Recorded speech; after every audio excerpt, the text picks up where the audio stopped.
Dear students, in this class, we are going to discuss about the pre-Congress organization, foundation of the Congress, and moderate phase of Indian national movement.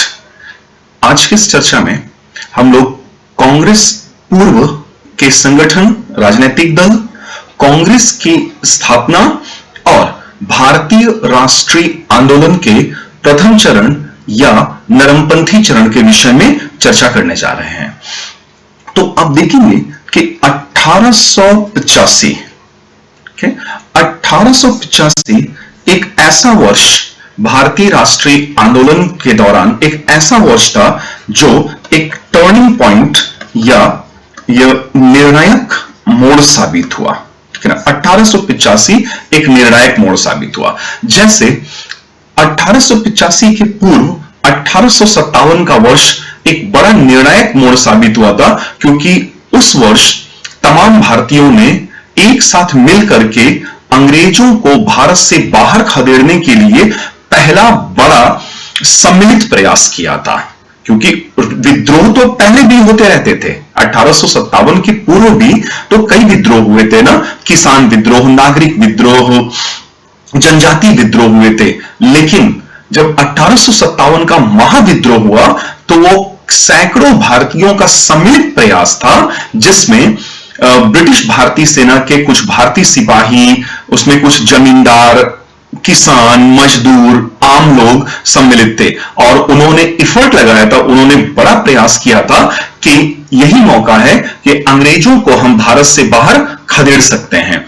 तो वो एक निर्णायक मोड़ साबित हुआ था, ठीक है ना। और उस वर्ष के बाद 1857 के उस वर्ष के बाद, उस गदर के बाद 1885 ये एक निर्णायक मोड़ साबित हुआ। ये कुछ इस तरह से निर्णायक मोड़ साबित हुआ कि आप देखिए कि 1885 के कांग्रेस पूर्व के संगठन, ठीक है ना, कांग्रेस पूर्व के संगठन, ठीक है ना, यानी कि जब कांग्रेस पार्टी की एक अखिल भारतीय राजनीतिक दल के रूप में स्थापना नहीं हुई थी, उसके पूर्व के जो संगठन थे वो संगठन दरअसल क्षेत्रीय राजनीतिक दल हुआ करते थे। और वे क्षेत्रीय राजनीतिक दल क्षेत्रीय आकांक्षाओं की अभिव्यक्ति करते थे। क्षेत्रीय आकांक्षाएं, ठीक है ना, क्षेत्रीय आकांक्षाओं की पूर्ति किया करते थे।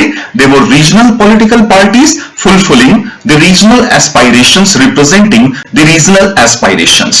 तो इस समय यानी कि 1885 के पूर्व, 1860 के बाद और 1885 के पूर्व के 24-25 वर्षों में कुछ राजनीतिक दल भारतीयों ने स्थापित किए थे। लेकिन वे राजनीतिक दल रीजनल पॉलिटिकल पार्टीज थे, क्षेत्रीय राजनीतिक दल हुआ करते थे जो क्षेत्रीय आकांक्षाओं की अभिव्यक्ति किया करते थे। तो ऐसा ही एक राजनीतिक दल था इंडियन एसोसिएशन, ठीक है ना, इंडियन एसोसिएशन, जिसकी स्थापना सुरेंद्रनाथ बैनर्जी ने की थी। एस.एन. बैनर्जिया, सुरेंद्रनाथ बैनर्जिया और आनंद मोहन बोस। सुरेंद्रनाथ बैनर्जी और आनंद मोहन बोस ने इंडियन एसोसिएशन की स्थापना की थी 1876 में।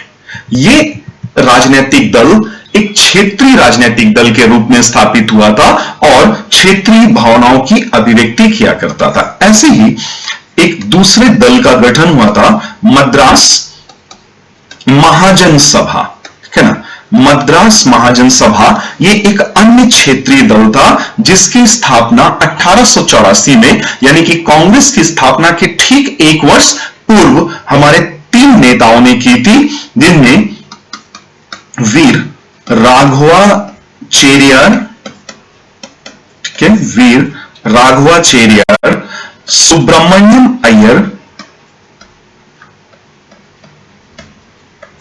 सुब्रमण्यम अय्यर और पी आनंद चार्लू, आनंद चार्लू, ये 3 लोग सम्मिलित थे, ठीक है।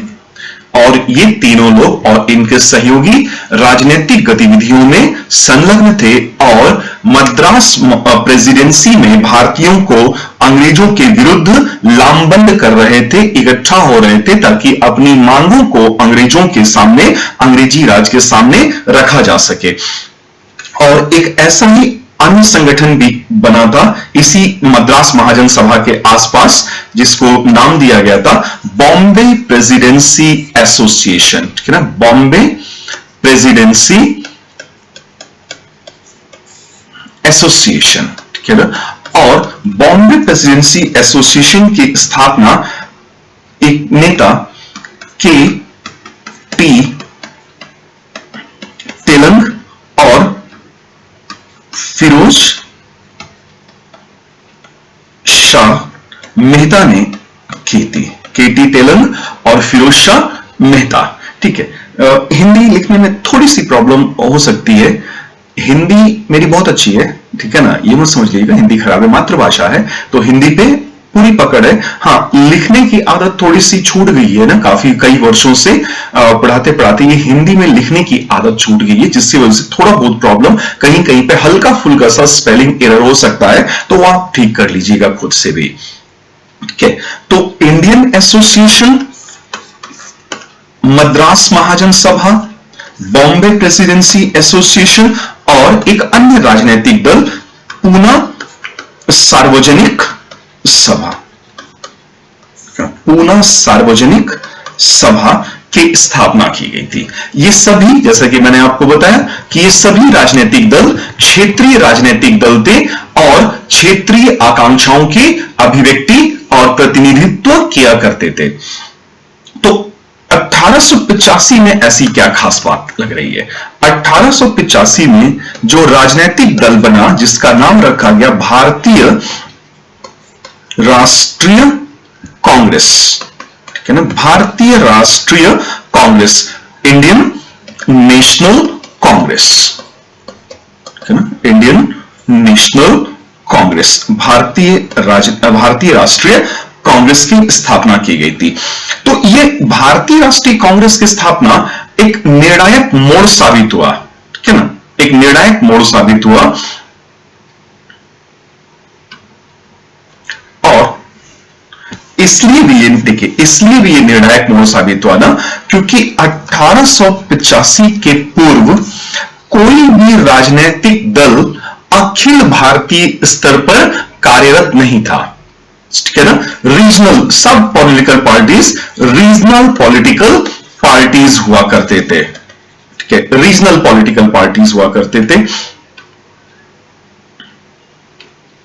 मैं इसको थोड़ा ठीक कर लेता हूं एक बार, ठीक है ना, फिर हम लोग इसमें हाइलाइटर भी आ जाएगा।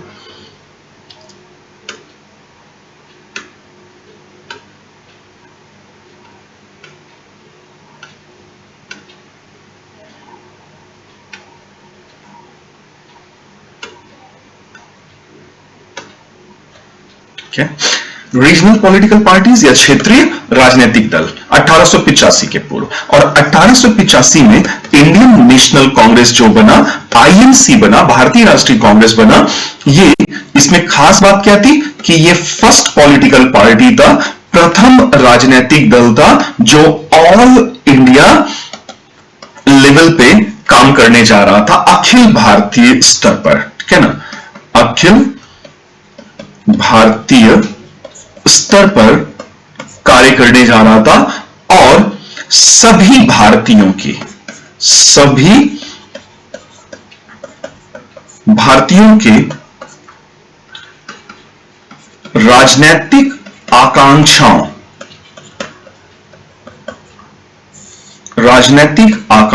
की पूर्ति करने, अखिल भारतीय स्तर पर, और सभी भारतीयों के राजनीतिक आकांक्षाओं की पूर्ति और प्रतिनिधित्व, है ना, प्रतिनिधित्व करने जा रहा था। तो यही खास बात है 1885, जिसके लिए हम लोग क्या बोलते हैं कि वर्ष 1885 ये टर्निंग पॉइंट या एक निर्णायक मोड़ साबित हुआ। अब आप इसे इस तरह से भी समझ सकते हैं कि भारतीय राष्ट्रीय कांग्रेस की स्थापना ये अचानक घटने वाली कोई घटना नहीं थी, कि ऐसा नहीं हुआ कि हमारे राजनेताओं को एक दिन सुबह सो करके वे उठे और उन्हें ख्याल आया कि यार आज एक काम करते हैं, आज अखिल भारतीय स्तर पर एक राजनीतिक दल की स्थापना कर लेते हैं जो समस्त भारतीयों की राजनीतिक आकांक्षाओं की पूर्ति करेगा और प्रतिनिधित्व कर रहा होगा। ठीक है ना। सो फाउंडेशन, इसको हम लोग क्या बोलते हैं, देखिए, foundation of INC was not a sudden process. ठीक है ना, was not a sudden process. भारतीय राष्ट्रीय कांग्रेस की स्थापना अचानक घटने वाली घटना नहीं थी। ठीक है ना। और जब ये बनी, राजनीतिक दल की स्थापना की गई थी, तो ये पिछले 20-25 साल के 20-25 इयर्स के पॉलिटिकल एक्सपीरियंसेस का नतीजा था। पॉलिटिकल एक्सपीरियंसेस जो पिछले 1885 के पिछले या पहले 20-25 वर्षों में भारतीय राजनेताओं ने राजनीतिक अनुभव जो अपनी गतिविधियों के द्वारा प्राप्त किया था, ये उन्हीं गतिविधियों की, अनुभवों की चरम अभिव्यक्ति के रूप में स्थापित हुआ था या अभिव्यक्त हुआ था। अचानक से नहीं बनी थी कांग्रेस। इसके लिए लगातार हमारे राजनेता सक्रिय थे और वो धीरे धीरे इस बात को अनुभव कर रहे थे कि उन्हें एक राजनीतिक दल की आवश्यकता पड़ेगी आगे भविष्य में। तो इसीलिए रीजनल पॉलिटिकल पार्टी से किधर लोग शिफ्ट किए, हमारे राजनेता रीजनल पॉलिटिकल पार्टी से नेशनल पॉलिटिकल पार्टी की तरफ शिफ्ट किए। तो इंडियन नेशनल कांग्रेस ये नेशनल लेवल पे बनी थी और अखिल भारतीय स्तर पर कार्यरत थी। और आप ये भी देखेंगे कि जब 1885 में कांग्रेस पार्टी की स्थापना हुई, जैसा कि मैंने कहा, ये कोई अचानक से घटने वाली घटना नहीं थी। और इसका निर्माण या इसकी स्थापना किसी इंडियन की अथॉरिटी पर नहीं हुई थी, किसी भारतीय के अधिकार या अथॉरिटी पर नहीं हुई थी। तो ऐसा हम लोग जानते हैं कि founded upon Indian National Congress, INC was founded upon the authority of a retired civil servant, Alan Octavian Hume, A.O. Hume। ठीक है ना। तो A.O. ह्यूम जो कि एक रिटायर्ड अंग्रेज सिविल सर्वेंट थे, इनकी अथॉरिटी पर भारतीय राष्ट्रीय कांग्रेस की स्थापना की गई थी, किसी भारतीय की अथॉरिटी पे नहीं की गई थी। और इसी वजह से उन्हें ही वॉज अपॉइंटेड और उन्हें जनरल सेक्रेटरी चुना गया था, general secretary of Indian National Congress. तो ह्यूम को आईएनसी का महासचिव, ये ध्यान रखिएगा, यहां पर अगर प्रीलिम्स में क्वेश्चन आता है तो ये अध्यक्ष के तौर पे नहीं चुने गए थे, ये महासचिव के तौर पर चुने गए थे। अब कुछ लोगों को ये लगा, कुछ इतिहासकारों को, कि चूंकि भारतीय राष्ट्रीय कांग्रेस की स्थापना A.O. ह्यूम की अथॉरिटी पर हुई थी, लिहाजा ये अंग्रेजों की एक चाल थी और ये एक सेफ्टी वॉल थ्योरी थी। तो सेफ्टी, कांग्रेस कहा गया कि कांग्रेस की स्थापना सेफ्टी वॉल थ्योरी के रूप में की गई थी, क्योंकि अंग्रेज ये सोच रहे थे, अंग्रेजी सरकार ये सोच रही थी कि भारतीयों के मन में जो भी उमड़ घुमड़ रहा होगा, जो भी आक्रोश पनप रहा होगा, उस आक्रोश को सेफ्टी वॉल्व के तौर पे निकाल देंगे। जैसे कुकर में एक सेफ्टी वॉल्व लगा होता है कि जब भाप बहुत ज्यादा भर जाए और सीटी पे ना निकल पाए तो वो सेफ्टी वॉल्व को फाड़ करके निकल जाएगा, थोड़ा स्टीम निकल जाएगा तो कुकर नहीं फटेगा, ब्लास्ट नहीं होगा। तो ये सोच करके सेफ्टी वॉल्व थ्योरी के तौर पे अंग्रेजी सरकार ने कांग्रेस की स्थापना करवाई थी, ऐसा कहा गया। लेकिन इस पे रिसर्च किया प्रोफेसर बिपिन चंद्रा ने, ठीक है ना। और मैंने आपको ये टेक्स्ट बुक रिकमेंड की इनकी कि एक भारत का स्वतंत्रता संघर्ष हिंदी माध्यम क्रियान्वयन संस्थान दिल्ली विश्वविद्यालय की पुस्तक। उन्होंने रिसर्च किया और उस रिसर्च को अपनी पुस्तक में बताया है कि सेफ्टी वॉल्व थ्योरी ये सिर्फ एक मिथ था, ये कपोल कल्पना जिसमें कोई सच्चाई नहीं, ठीक है, कपोल कल्पना था सेफ्टी वॉल्व थ्योरी। तो फिर ह्यूम ने अपनी अथॉरिटी का इस्तेमाल करके भारतीय राष्ट्रीय कांग्रेस की स्थापना क्यों की? क्योंकि ह्यूम ये चाहते थे, Hume wanted to provide a platform, ठीक है ना, Hume wanted to provide a platform on which educated middle class Indians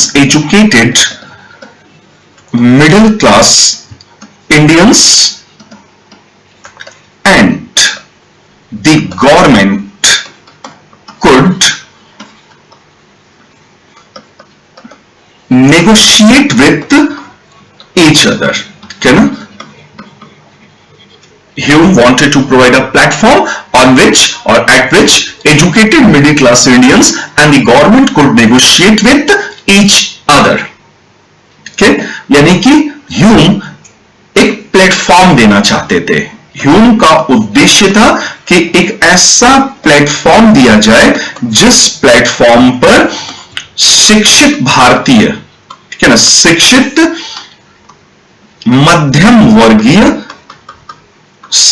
मध्यम वर्गीय भारतीय और अंग्रेजी सरकार ये आपस में नेगोशिएशन कर सके या वार्तालाप कर सके और आपस की तनातनी को दूर किया जा सके। तो दोनों के बीच में वार्तालाप कराने के लिए ह्यूम का उद्देश्य यह था कि एक प्लेटफॉर्म तैयार कर दिया जाए। अब आप सोच रहे होंगे कि भला ह्यूम को ये क्या पड़ी हुई थी कि वो एक प्लेटफॉर्म तैयार करना चाहते थे, और ये थोड़ा सा ऐसा क्यों लग रहा है कि ह्यूम भारतीयों के शुभचिंतक जैसे थे। तो ये बात थोड़े हद तक सच है कि ह्यूम का भारतीयों के प्रति थोड़ा झुकाव था, इनके मन में थोड़ा हमारे लिए सॉफ्ट कॉर्नर था, क्योंकि वो इंडियन मिस्टिक फिलॉसफी में बड़ी रुचि रखते थे। इंडियन मिस्टिक फिलॉसफी, भारतीय गुह्य विद्या, रहस्यवादी दर्शन। तो भारतीय रहस्यवादी दर्शन में चूंकि ह्यूम का बहुत ज्यादा इंटरेस्ट था और इन्होंने अच्छी खासी पढ़ाई की थी भारतीय दर्शन की, तो ये भारतीय समाज, सभ्यता और संस्कृति, भारतीय साहित्य के विषय में गहरी रुचि रखते थे और इनको काफी जानकारियां भी थी, ये इन्होंने अध्ययन किया था। तो सॉफ्ट कॉर्नर था इनके मन में इंडियंस को लेकर के, इंडिया को लेकर के। इसीलिए ये चाहते थे कि एक ऐसा प्लेटफॉर्म हो जहां पर शिक्षित मध्यम वर्गीय भारतीय और अंग्रेजी सरकार साथ आ सके और वो वार्तालाप करके आपसी मतभेदों को दूर कर सकें। ये उद्देश्य था, ठीक है ना। तो फाइनली जब कांग्रेस पार्टी की स्थापना हुई, तो कांग्रेस पार्टी की स्थापना, आप जैसा कि जानते हैं कि दिसंबर का महीना, to be more particular 28 of December 1885, 28 दिसंबर 1885 कांग्रेस पार्टी यानी कि INC was founded, Congress party की स्थापना की गई थी, ठीक है। और वेन्यू क्या था इसका? स्थल बॉम्बे में, स्थल था गोकुलदास तेजपाल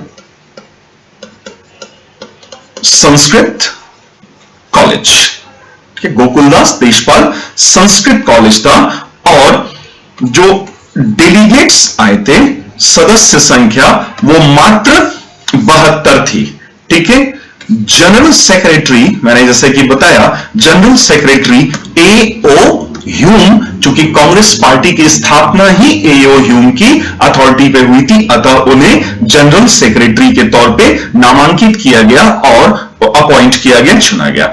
और प्रेसिडेंट अध्यक्षता की मीटिंग में व्योमेश चंद्र बैनर्जी, WC बैनर्जी, जो भारतीय राष्ट्रीय आंदोलन के प्रथम चरण यानी कि नरमपंथी चरण के एक प्रमुख नेता के तौर पर जाने और माने गए, डब्ल्यूसी बैनर्जी, व्योमेश चंद्र बैनर्जी। और इसमें दो और अंग्रेज भी शामिल थे। इस मीटिंग में दो अंग्रेज भी थे इन डेलीगेट्स में। एओ ह्यूम तो थे ही, एओ ह्यूम दरअसल जनरल सेक्रेटरी के तौर पे थे, और दो अंग्रेज थे। एक अंग्रेज इसमें जॉन जार्डिन थे, जॉन जार्डिन, और दूसरे विलियम वेडरबर्न, ठीक है, विलियम वेडरबर्न। ये दो अंग्रेज भी शामिल थे, ठीक है। तो ये पहला सेशन बड़ा इंपॉर्टेंट था, बड़ा महत्वपूर्ण था, क्योंकि इसी वर्ष कांग्रेस पार्टी की स्थापना होने के बाद ये पहला अधिवेशन, या उसी के साथ ये पहला अधिवेशन ही था। तो इसके बारे में आपको थोड़ी मालूमात रखनी होगी, ठीक है। तो अब सवाल ये उठता है कि धीरे धीरे भारतीय नेताओं को ऐसा लग क्यों रहा था कि उन्हें अखिल भारतीय स्तर पर एक राजनीतिक दल की आवश्यकता होगी, ठीक है ना। तो 1860 से लेकर के 1885 के बीच, ठीक है, 3-4 क्षेत्रीय राजनीतिक दल कार्य कर रहे थे। पूना सार्वजनिक सभा, इंडियन एसोसिएशन, मद्रास महाजन सभा और बॉम्बे प्रेसिडेंसी एसोसिएशन जैसे राजनीतिक दल कार्यरत थे, और उनमें तमाम राजनेता कार्य कर रहे थे। शिक्षित मध्यम वर्गीय भारतीय राजनेता कार्यरत थे, व्यस्त थे। और वो क्षेत्रीय राजनीतिक दल थे, क्षेत्रीय आकांक्षाओं का प्रतिनिधित्व करते थे। और इसी बीच इन 25 वर्षों में भारतीयों को कई तरह का अनुभव हो रहा था, भारतीयों को कई राजनीतिक अनुभव प्राप्त होते जा रहे थे, और उन्हीं राजनीतिक अनुभवों के बदौलत परिणाम स्वरूप इन लोगों के मन में ये बात आने लगी 1884-85 आते आते कि हमें अब एक राजनीतिक दल की आवश्यकता है जो कि अखिल भारतीय स्तर पर स्थापित की जाए और अखिल भारतीय स्तर पर काम करे, ठीक है। तो एक्सपीरियंसेस कैसे आता जा रहा था? देखिए, एक्सपीरियंसेस ऐसे आता जा रहा था कि हमारे राजनेता कई गतिविधियों में व्यस्त थे, जैसे सिविल सेवाओं का भारतीयकरण करना चाहते थे, ठीक है, भारतीयकरण यानी कि ब्रिटिश भारतीय सिविल सेवाओं में, सिविल सर्विसेज में ज्यादा से ज्यादा भारतीयों को सम्मिलित किया जाए, ठीक है, इंडियनाइजेशन ऑफ सिविल सर्विसेज, ठीक है। तो इसके लिए कॉन्टिन्यूअस कैंपेन चल रहा था, लगातार चल रहा था, कार्यरत थे लोग, ठीक है। और भारतीयों ने, इन लोगों ने, नेताओं ने, भारतीयों ने लॉर्ड लिटन, ठीक है, Lord Lytton, viceroy of British India, Lord Lytton के अफगान अभियानों का विरोध करना प्रारंभ किया। अफगान अभियानों का विरोध, क्योंकि अफगान अभियान बेहद महंगे पड़ रहे थे और उन अभियानों का सीधा भार, वो खर्च भारतीयों पर आन पड़ता था, जिसकी वजह से ये तमाम राजनेता, ये लोग विरोध कर रहे थे लॉर्ड लिटन के अफगान एडवेंचर्स का। So a massive campaign had been organised during 1876, 77, 78 and Indians started opposing the Afghan adventures of the Viceroy of the British India, Lord Lytton। यहां कुछ एक्सपीरियंसेस मिल रहे थे। और शस्त्र, देखिए, शस्त्र अधिनियम पारित किया अंग्रेजी सरकार ने। शस्त्र अधिनियम 1877-78 की बात है, और भारतीयों को शस्त्र रखे जाने से मना कर दिया गया। शस्त्र, आग्नेयास्त्र भारतीयों को शस्त्र रखने से वंचित कर दिया गया, इन्हें अब बंदूकें नहीं रखनी थी। और यदि कोई भारतीय बंदूक रखना चाहता था तो उसे डिस्ट्रिक्ट मजिस्ट्रेट से स्पेशल परमिशन, वो गन का लाइसेंस। देखिए, गन का लाइसेंस लेने के लिए लोग बड़े लालायित रहते हैं कि कहीं से गन का लाइसेंस कोनो ऐसा जुगाड़ लगाए कि गन का लाइसेंस निकल जाए यार, बस हाथ में ही पिस्टल निकाल के साए साए लहराएंगे, ढाए ढाए ढाए अब तक 56 करेंगे। तो ये सब ना उस जमाने में बैन कर दिया गया। उसी समय अंग्रेजों ने बैन कर दिया कि शस्त्र अधिनियम पारित कर दिया कि भाई गन वन नहीं रखना है, और अगर गन्स वगैरह रखना है, आर्म्स एंड एम्यूनिशन रखना है, तो उसके लिए लाइसेंस लेना पड़ेगा, और ये लाइसेंस डिस्ट्रिक्ट मजिस्ट्रेट के ऑफिस से इशू किया जाएगा, जारी किया जाएगा। तो भारतीयों को शस्त्र रखने से वंचित कर दिया गया, जिसका भारतीयों ने विरोध किया। विरोध इसलिए किया क्योंकि भाई उस जमाने में चोर उचक्कों का बड़ा डर होता था, लूटपाट का बड़ा डर होता था, और लोग डर के मारे बंदूकें रखते थे, अपनी सुरक्षा के लिए रखते थे, किसी को मारने के लिए नहीं रखते थे। और अब भाई आपने शस्त्र अधिनियम से बंदूकें भी छीन ली, अब खुद हमारी सुरक्षा करना ही बहुत मुश्किल हो गया, हम अपनी सुरक्षा कैसे करते? तो भारतीयों ने विरोध किया शस्त्र अधिनियम का, आर्म्स एक्ट का, ठीक है ना। तो ये आर्म्स एक्ट जो आया, उस आर्म्स एक्ट का भारतीयों ने विरोध करना शुरू किया। और इसके अलावा एक वर्नाक्यूलर प्रेस एक्ट जारी हुआ था, पास हुआ था, ठीक है, वर्नाक्यूलर प्रेस अधिनियम, ठीक है, 1878 में। और इसका मतलब हुआ देशी भाषा समाचार पत्र अधिनियम, ठीक है ना, देशी भाषा समाचार पत्र अधिनियम, वर्नाक्यूलर प्रेस एक्ट। और वर्नाक्यूलर प्रेस एक्ट, ये इसको इंडियंस ने कहा कि ये कैसा एक्ट है, इसका विरोध किया इंडियंस ने, इसका विरोध करना शुरू किया, और इसे गैजिंग एक्ट कहा, और मतलब मुंह बंद करने वाला अधिनियम। क्या मतलब हुआ कि मुंह बंद करने वाला अधिनियम? क्योंकि इस अधिनियम के अंतर्गत अगर कोई देशी भाषा समाचार पत्र थोड़ा सा भी भड़काऊ लेख लिख दे सरकार के प्रति, तो उस पे प्रतिबंध आरोपित किया जाता था, प्रतिबंध लगा दिया जाता था। इसी को बोला गया वर्नाक्यूलर प्रेस एक्ट, देशी भाषा समाचार पत्र अधिनियम, मुंह बंद करने वाला अधिनियम था। प्रेस की स्वतंत्रता पर प्रहार किया गया था, तो इस अधिनियम का भारतीयों द्वारा विरोध हुआ, ठीक है ना, भारतीयों ने विरोध किया। लेकिन एक चीज देखिए आप, तमाम विरोध किया, लेकिन हर विरोध के बाद, हर विरोध में ये क्या हो जाते थे? असफल हो जाते थे। शस्त्र अधिनियम का विरोध किया, असफल रहे, ठीक है। देशी भाषा समाचार पत्र अधिनियम का विरोध किया, असफल रहे। इसी समय एक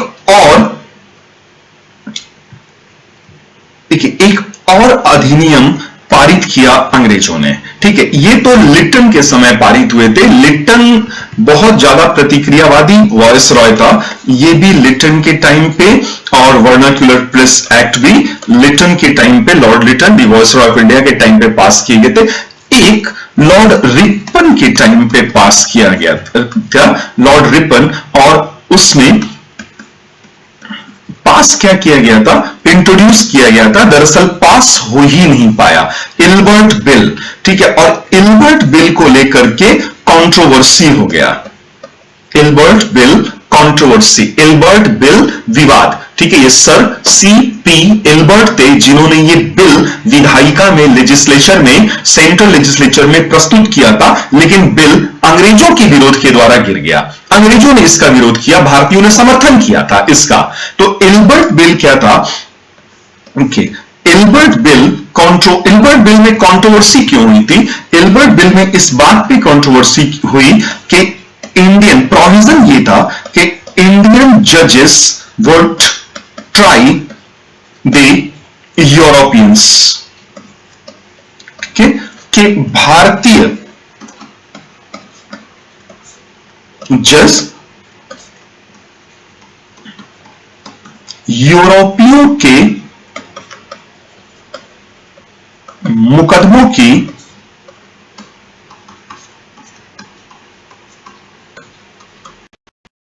सुनवाई कर सकेंगे। ऐसा बिल लाया गया, एक्ट नहीं बना, बिल लाया गया। और अब देखिए अंग्रेज, इससे जो भारत में अंग्रेज थे ना, तो वो तिलमिला गए, आग बबूला हो गए।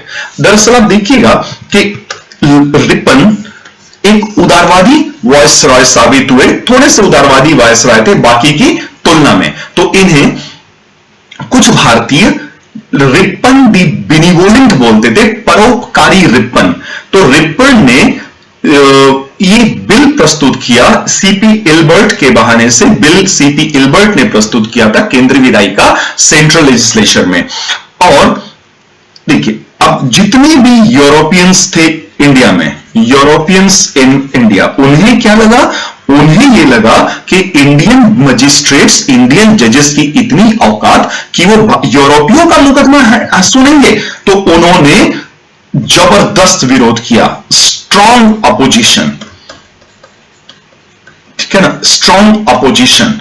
और एकदम यूनाइट हो गए, यूनाइटेडली सारे यूरोपियंस, भारत में जितने भी तरह के यूरोपियन थे सब एक होकर के एक साथ खड़े हो गए। और Indians started supporting the bill, ठीक है ना, भारतीयों ने समर्थन किया, ठीक है, बिल का भारतीयों ने समर्थन किया। जाहिर सी बात है भारतीय समर्थन करते, लेकिन ये फेल कर गए, ठीक है, और बिल गिर गया। बिल गिर गया तो इंडियंस ने ये देखा, भारतीयों ने ये देखा कि हमने बिल का समर्थन किया लेकिन बिल गिर गया।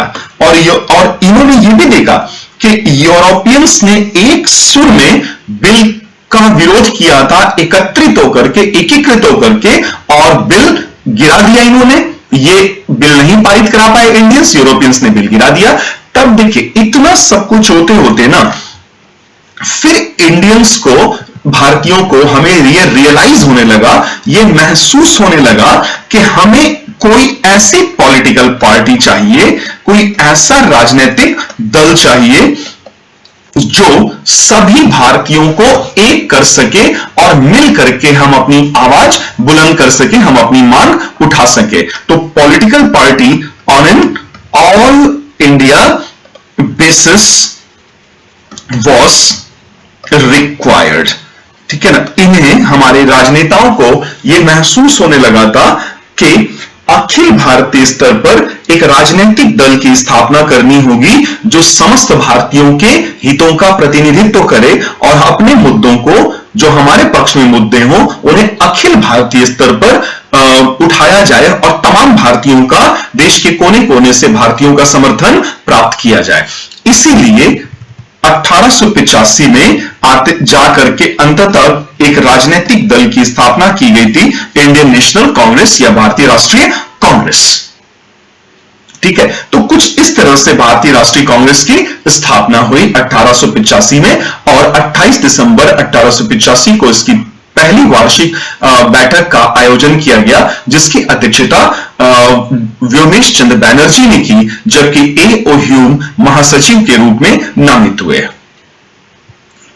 तो इसीलिए यहां पे मैंने लिखा था कि भारतीय राष्ट्रीय कांग्रेस की स्थापना एक निर्णायक मोड़ साबित हुआ था, ये एक टर्निंग पॉइंट बना था। टर्निंग पॉइंट इसलिए क्योंकि अभी तक जितने भी राजनीतिक दल थे वो क्षेत्रीय राजनीतिक दल थे, और जो कांग्रेस पार्टी बनी वो ऑल इंडिया, ये ऑल इंडिया लेवल के राजनीतिक दल के रूप में, अखिल भारतीय स्तर के राजनीतिक दल के रूप में इसे स्थापित किया गया था।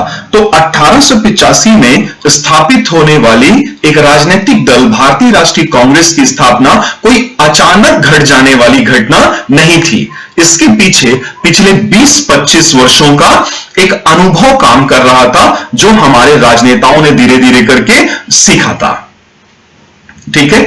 और यहीं से भारतीय राष्ट्रीय कांग्रेस के प्रथम चरण का भी विधिवत रूप से प्रारंभ होता है, या भारतीय राष्ट्रीय आंदोलन का विधिवत रूप से प्रारंभ होता है।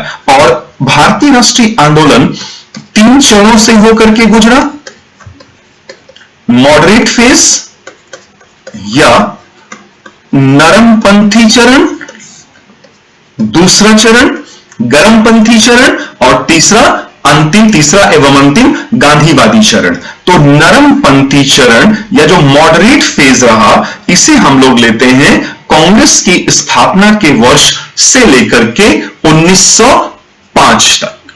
अब देखिए, दो टर्निंग पॉइंट हमने यहां पे मेंशन किया, मैंने यहां पे लिया। एक 1885, क्या खास बात, ऑल इंडिया लेवल की एक पॉलिटिकल पार्टी बनी, ये खास बात है, ऑल इंडिया लेवल की पॉलिटिकल पार्टी बनी। और 1905 में स्वदेशी आंदोलन प्रारंभ हुआ था, स्वदेशी आंदोलन, और यहीं से भारतीय राष्ट्रीय कांग्रेस अपने नरमपंथी यानी कि प्रथम चरण से निकल करके द्वितीय चरण यानी कि गर्मपंथी चरण में प्रवेश कर गई थी। तो ये एक्सट्रीमिस्ट फेज 1905 के आसपास प्रारंभ होता है, इसीलिए पहले चरण को हम लोग 1905 तक रखते हैं, 1885 से 1905। तो 1885 में ऑल इंडिया लेवल की पॉलिटिकल पार्टी बनी भारतीय राष्ट्रीय कांग्रेस, और 1904-1905 तक आते आते नरमपंथी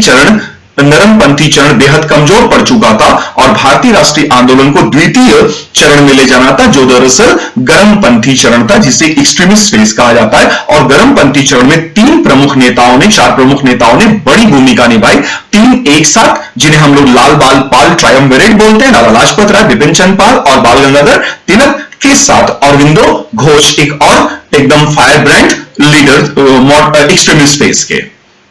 ठीक है, तो अब मॉडरेट पॉलिटिक्स या मॉडरेट फेज, तो अगर हम लोग मॉडरेट फेज में इनकी आइडियोलॉजी देखें, मॉडरेट फेज की आइडियोलॉजी यानी कि विचारधारा, किसके प्रति विचारधारा,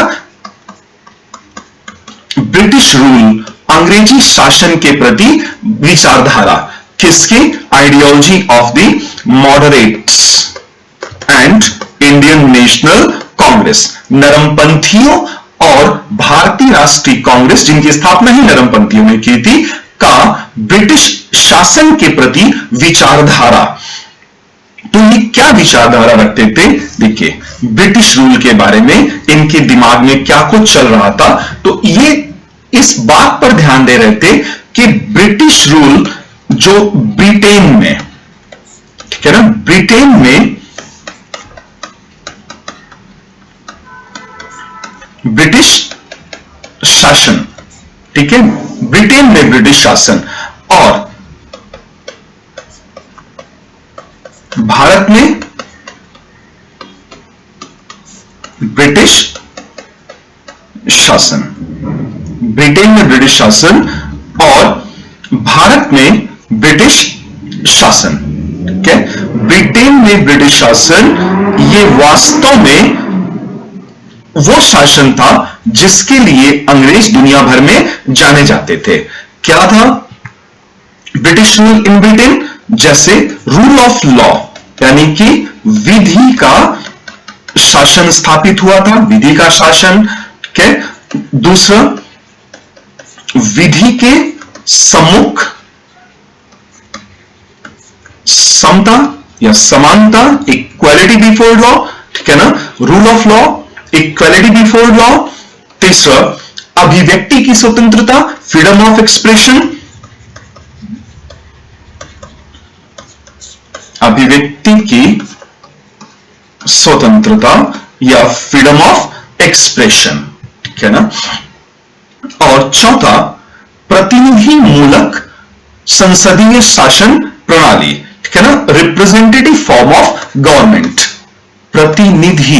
प्रतिनिधियों का चुनाव, ठीक है ना, एमएलएज और एमपीस का, प्रतिनिधि मूलक शासन प्रणाली। ठीक है, एक representative form of government electing MLAs for state legislature and MPs for the central legislature, प्रतिनिधि मूलक शासन प्रणाली।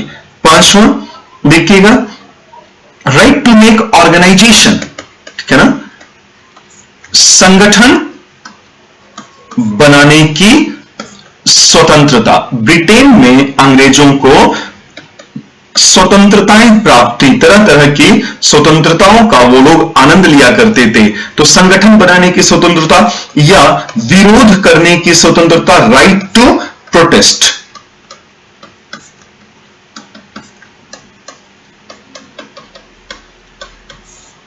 विरोध करने की स्वतंत्रता, राइट टू प्रोटेस्ट। ठीक है, ऐसे बहुत से अधिकार मिले हुए थे।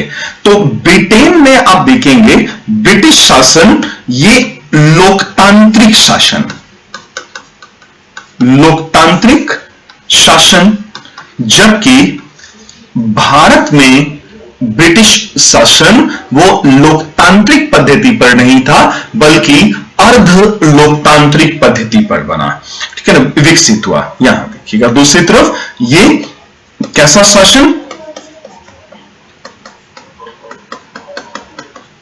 अर्ध लोकतांत्रिक शासन प्रणाली, semi democratic, semi democratisation of India, semi democratic form of government. उद्देश्य क्या, उद्देश्य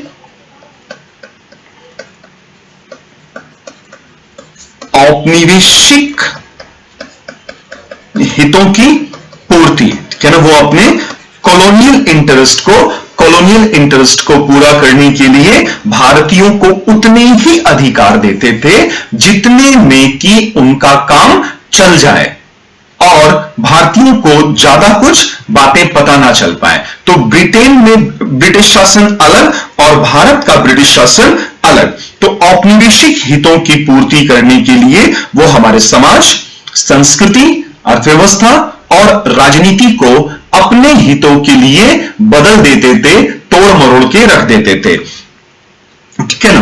तो अब एक चीज और देखिएगा, इसमें जो भारत में अंग्रेजी शासन स्थापित हुआ ना, वो रेशियल डिस्क्रिमिनेशन पे था, ठीक है ना, प्रजातीय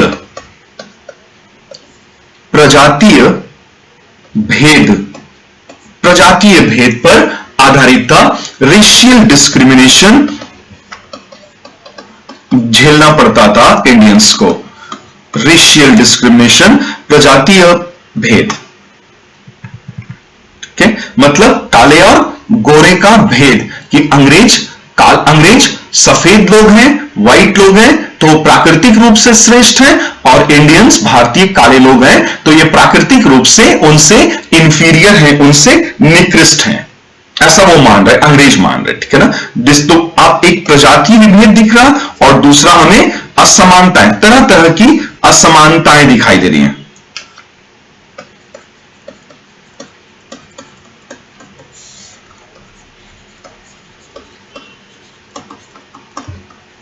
इनइक्वालिटीज दिखाई दे रही हैं, असमानताएं दिखाई दे रही हैं, ठीक है। तो असमानताओं पर आधारित और प्रजातीय विभेद पर आधारित शासन प्रणाली अंग्रेजों ने भारत में विकसित किया था, जबकि जो अंग्रेजों ने ही ब्रिटेन में शासन प्रणाली विकसित किया था वो बढ़िया लोकतांत्रिक शासन प्रणाली थी, और हमारे यहां अर्ध लोकतांत्रिक, ठीक है ना, सेमी डेमोक्रेटिक, ठीक है। तो अब देखिए हमारे नरमपंथी नेता क्या सोच रहे हैं कि ब्रिटिश रूल इन ब्रिटेन, ठीक है ना, British rule in Britain was a British rule। तो ब्रिटेन में ब्रिटिश रूल वो सही मायनों में ब्रिटिश रूल था, जिसके लिए अंग्रेज दुनिया भर में जाने जाते थे।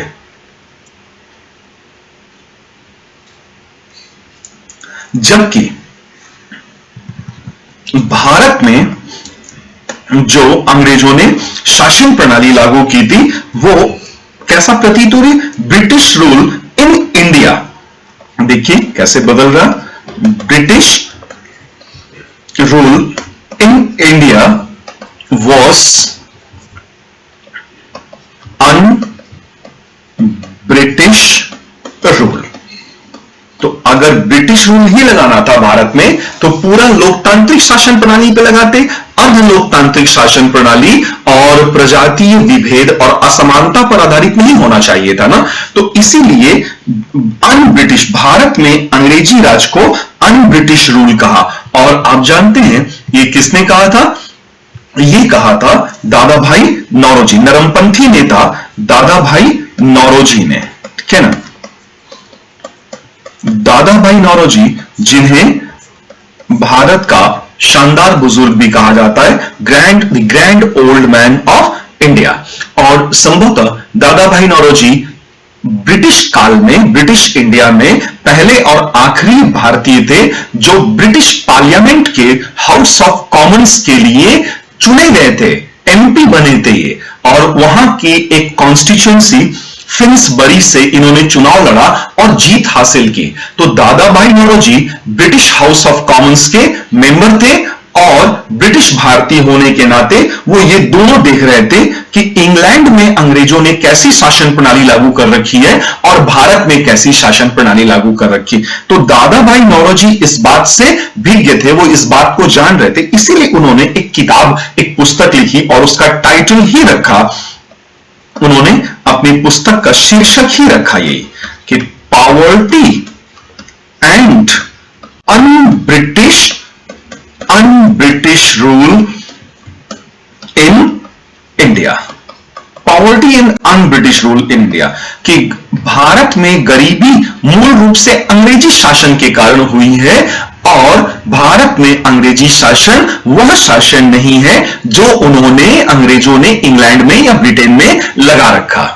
तो इन्होंने इसीलिए टेक्स्ट बुक लिखा पूरा, और इसी टेक्स्ट बुक में उन्होंने प्रसिद्ध अपना ड्रीम थ्योरी भी दिया था ना, जिसपे आगे हम लोग चर्चा करेंगे। ड्रीम थ्योरी या धन का बहिर्गमन का एक थ्योरी, एक सिद्धांत दिया था और उन्होंने बताया था कि हर साल अंग्रेज हमारे देश से एक भारी भरकम राशि इंग्लैंड ले जाते थे, जिसके बदले में वापस भारतीयों को एक फूटी कौड़ी भी प्राप्त नहीं होती थी। ड्रेन ऑफ वेल्थ थ्योरी, तो इसको डिफाइन किया unidirectional flow of wealth of India to England, in return for which India couldn't get anything considerable, not even a single पैसा, not even a single penny। ठीक है, तो अब आप समझ गए होंगे कि दादा भाई नौरोजी ने अपनी पुस्तक का शीर्षक ऐसे क्यों रखा कि poverty and un British rule in India, क्योंकि वास्तव में जो भारत में ब्रिटिश रूल, भारत में ब्रिटिश शासन लगा था, वो कैसा था? वो अन ब्रिटिश ही था, क्योंकि वो अर्ध लोकतांत्रिक था, अन ब्रिटिश। और इसीलिए इस पुस्तक का ये शीर्षक रखा गया था, poverty and un British rule in India. तो एक ऐसी आइडियोलॉजी, ठीक है ना। और अगर आप देखेंगे कि demands, objectives and demands of the moderates, views of the moderates towards the British Raj। अगर हम दूसरे हेडिंग में थोड़ा और इनका डिटेल में अध्ययन करें तो ब्रिटिश राज के प्रति, देखिए ब्रिटिश राज के प्रति नरमपंथियों की का दृष्टिकोण, नरमपंथियों का दृष्टिकोण, ठीक है। क्या दृष्टिकोण? नरमपंथियों का क्या दृष्टिकोण? ब्रिटिश राज, जो भारत में जो ब्रिटिश राज था ना, भारतीय सरकार के प्रति नरमपंथियों की क्या सोच थी, ठीक है, उसके बारे में। तो देखिए, इसको अगर हम लोग 3 भागों में बांट लें तो हमें पॉइंट्स कलेक्ट करना, डिस्कशन करना आसान हो जाता है। एक सोशल, ठीक है ना, सोशल कल्चरल, सामाजिक सांस्कृतिक। दूसरा राजनीतिक, और तीसरा आर्थिक, economic, political and socio cultural. अब सामाजिक सांस्कृतिक नीति के तहत, दृष्टिकोण के तहत नरमपंथी नेता, ठीक है, नरमपंथी नेता क्या चाह रहे हैं? नरमपंथी नेता यह चाह रहे हैं कि भारतीय समाज एवं संस्कृति में व्याप्त बुराइयों को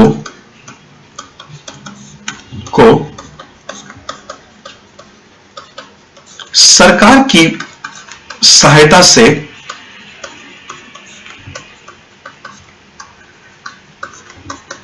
दूर किया जाए। सरकार की सहायता से दूर किया जाए, यानी कि सरकार की मदद ली जाए, लेजिस्लेशंस बनवाए जाएं, अधिनियम पारित करवाए जाएं, कानून पारित करवाया जाए और कानून पारित करवा करके सामाजिक कुरीतियों को भारत से दूर किया जाए। तो यानी कि सामाजिक उत्थान के लिए, है ना, सामाजिक उत्थान के लिए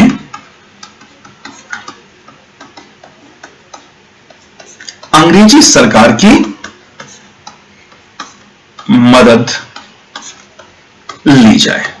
इस बात में इन्हें कोई दिक्कत नहीं कि भाई अगर हमें अपने समाज और अगर हमें अपनी संस्कृति को या उसको ठीक करना है, प्रोग्रेसिव बनाना है, प्रगतिशील करना है, आधुनिकता के साथ चलना है, तो हमारे समाज, धर्मों और संस्कृति में जो बुराई व्याप्त हो गई है उन बुराइयों को दूर करने के लिए अगर हमें लेजिस्लेशंस बनवाना पड़े, कानून बनवाना पड़े, तो हम सरकार पर इस बात के लिए दबाव डालेंगे, हम सरकार की मदद लेंगे।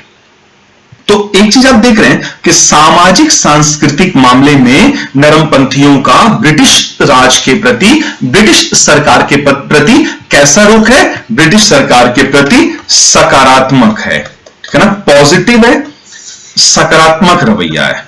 क्यों सकारात्मक रवैया? मजबूरी है, मजबूरी। सकारात्मक रवैया रखना, पॉजिटिव एटीट्यूड रखना उनकी मजबूरी थी, क्योंकि अधिनियम सरकार ही पारित करवा सकती थी विधायिका में ना, ये लोग नहीं पारित करवा सकते थे।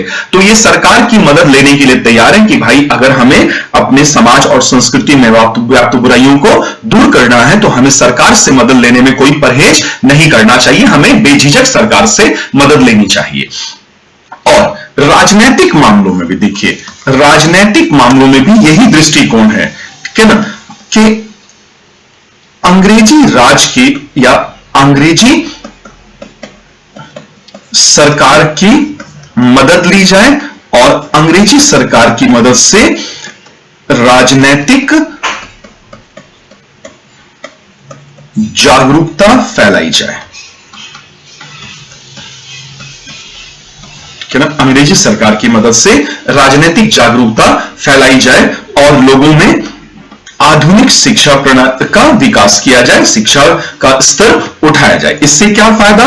इससे फायदा यह होगा कि जब राजनीतिक जागरूकता बढ़ेगी तो भारतीयों में राजनीतिक एकीकरण होगा, भारतीयों का राजनीतिक एकीकरण होगा, और जब राजनीतिक एकीकरण होगा तो राजनीतिक एकीकरण से देश एक होगा, ठीक है ना, राजनीतिक एकता की स्थापना होगी, राजनीतिक एकता की स्थापना होगी, ठीक है ना। और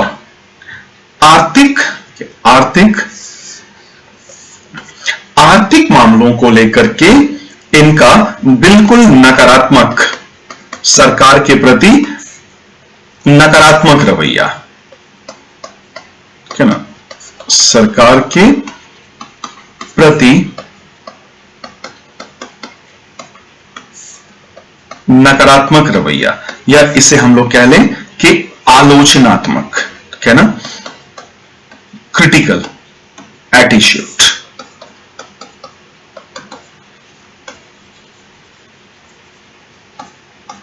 Critical attitude of the moderate leaders towards the Indian national movement, sorry, towards the British Raj, ठीक है। तो अब आर्थिक मामलों को लेकर के चूंकि हमारे नेता इस बात को समझ रहे थे, क्या ना, इस बात को समझ रहे थे कि ये अंग्रेजी सरकार हमारा शोषण कर रही है, हमारा खून चूस रही है, तो इसीलिए इन्होंने अंग्रेजी राज की आर्थिक नीतियों की बखिया उधेड़ना प्रारंभ कर दिया। ठीक है, बखिया उधेड़ी और आलोचना शुरू कर दी। तो दादा भाई नौरोजी ने ड्रेन थ्योरी दिया, ठीक है ना, ड्रेन थ्योरी दिया, धन का बहिर्गमन और text book, poverty and un British rule in India, और इन्हीं के पद चिन्हों पर चलते हुए रोमेश चंद दत्त ने, आरसी दत्त ने भी भारत का आर्थिक इतिहास लिखा, the economic history of India, the economic history of India नामक पुस्तक लिखी, और इस पुस्तक में इन्होंने अंग्रेजी राज के आर्थिक नीतियों की बखिया उधेड़नी प्रारंभ की।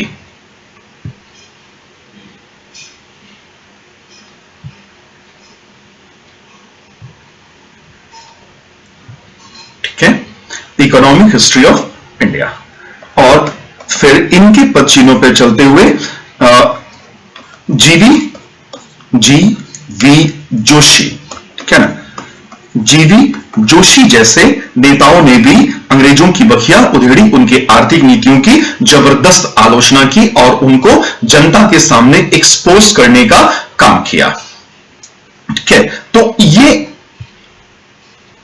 नरमपंथी नेताओं का, हमारे नरमपंथी नेताओं का ब्रिटिश राज के प्रति दृष्टिकोण। ठीक है,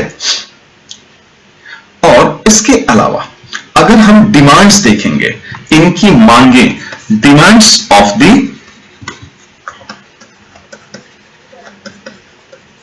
मॉडरेट्स,